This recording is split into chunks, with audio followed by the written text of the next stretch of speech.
हाथी घोड़ा पाल की जय कन्हैया लाल की। भगवान श्री कृष्ण की बाल लीलाओं के बारे में आपने जरूर सुना होगा, जिनको हम सब लड्डू गोपाल के रूप में पूजते हैं। इसलिए आज मैं आपको दिखाऊंगा कि लड्डू गोपाल जी की पीतल की मूर्तियां फैक्ट्री में कैसे बनाई जाती हैं। जिनको बनाने के लिए सबसे पहले अपने मूर्तियों का फरमा लिया जाता है, फिर यहाँ पर मूर्ति के जो पीस होते हैं वो भी इसके अंदर लगा दिए जाते हैं। मैं आपको बता दूं, लड्डू गोपाल जी के हाथ और पैर यहाँ पर अलग होते हैं, जिनको छोटे छोटे पीसेस के अंदर लगा दिया जाता है। फिर इसके बाद यहाँ पर मिट्टी ली जाती है। मैं आपको बता दूं, ये स्पेशल तरह की मिट्टी होती है, जिसको तारकोल के साथ मिश्रण के साथ अच्छे तरीके से तैयार किया जाता है। और इसके बाद यहाँ पर थोड़ा सा पाउडर लगाया जाता है और इसके ऊपर भैया जी चढ़ जाते हैं। और ऐसा इसलिए किया जाता है ताकि इसके अंदर कोई भी जगह खाली ना रह सके और अच्छे तरीके से मिट्टी अपनी जम जाए। इसके बाद भैया जी नीचे उतर जाते हैं और इसके ऊपर जितनी भी एक्स्ट्रा मिट्टी होती है वो भी यहाँ से बाहर कर देते हैं। फिर इसके अंदर छोटा सा छेद बनाया जाता है ताकि इसके अंदर पीतल का लिक्विड डाला जा सके और अपनी भगवान लड्डू गोपाल जी की मूर्ति बनाई जा सके। और इसके बाद भैया जी इस डाई को खोल लेते हैं। फिर यहाँ से जितनी भी मूर्तियां थी वो यहाँ से बाहर निकाल दी जाती हैं। फिर यहाँ से इस फर्मे को यहाँ पे एक कंटी के पास भेज दिया जाता है, जिनका काम होता है एक सुए की सहायता से इन मूर्ति के बीच में जितना भी गैप होता है उसके बीच में एक निशान लगा देना,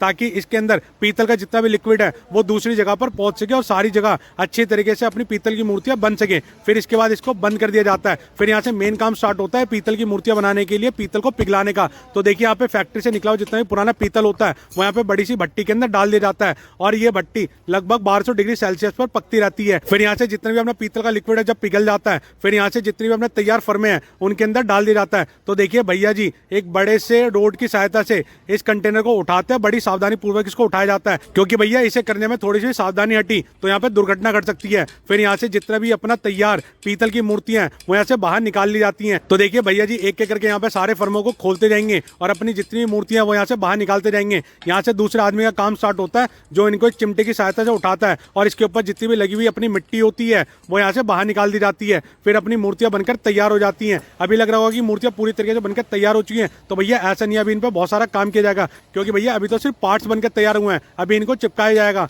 तो देखिए अंदर से मूर्तियां पूरी खोखली होती हैं। तो देखिए इनको चिपकाने के लिए यहाँ पर वेल्डिंग मशीन की सहायता ली जाती है। तो देखिए ये गैस वाली वेल्डिंग होती है, जिसकी सहायता से इन मूर्तियों को अच्छे तरीके से चिपकाया जाता है। तो भैया जी एक तरफ से यहाँ पर पीतल की सिलाई लेते हैं, थोड़ा सा पाउडर लेते हैं और इसके ऊपर लगाते जाते हैं। तो पीतल की जो सिलाई होती है वो धीरे धीरे पिघलती रहती है और जितने भी अपने जॉइंट है उनको यहाँ से भरती रहती है। और ऐसे ही करके जो अपने लड्डू गोपाल जी के बॉडी के जो हिस्से होते हैं वो चिपका दिए जाते हैं और इसी प्रोसेस से यहाँ पर हाथ और पैर भी इनके चिपका दिए जाते हैं। फिर जैसे ही सारी चीजें अच्छी तरीके से जॉइंट हो जाती हैं, फिर यहाँ से इनको आगे भेजा जाता है, जहाँ से इनका नक्काशी का काम किया जाता है। जैसे कि आपने देखा होगा कि लड्डू गोपाल जी की आंखें बहुत ज्यादा उभरी हुई होती हैं, वो इसी प्रोसेस की सहायता से की जाती हैं। जितने भी इनके अंदर एक्स्ट्रा जितनी भी पीतल लगी होती है वो भी यहाँ से साफ कर दी जाती है और उनके जितने भी नैन नक्श होते हैं वो अच्छी तरीके से यहाँ पे उभार दिए जाते हैं। फिर यहाँ से अगले प्रोसेस में भेजा जाता है, जहाँ पर इनके ऊपर चमक लगाई जाती है। और चमक लगाने के लिए यहाँ पर 2-3 तरह के बफ का इस्तेमाल किया जाता है। पहले यहाँ पर घिसाई के लिए मोटा बफ लगाया जाता है, जिसकी सहायता से जितना भी एक्स्ट्रा पीतल होता है वो यहाँ से बाहर निकल जाता है। फिर इसको चिकना करने के लिए यहाँ पे साबुन वाला बफ लगाया जाता है। थोड़ी सी पहले बफ के ऊपर साबुन लगाई जाती है और उसकी वजह से यहाँ पर पीतल की मूर्ति में अच्छी खासी चमक आ जाती है।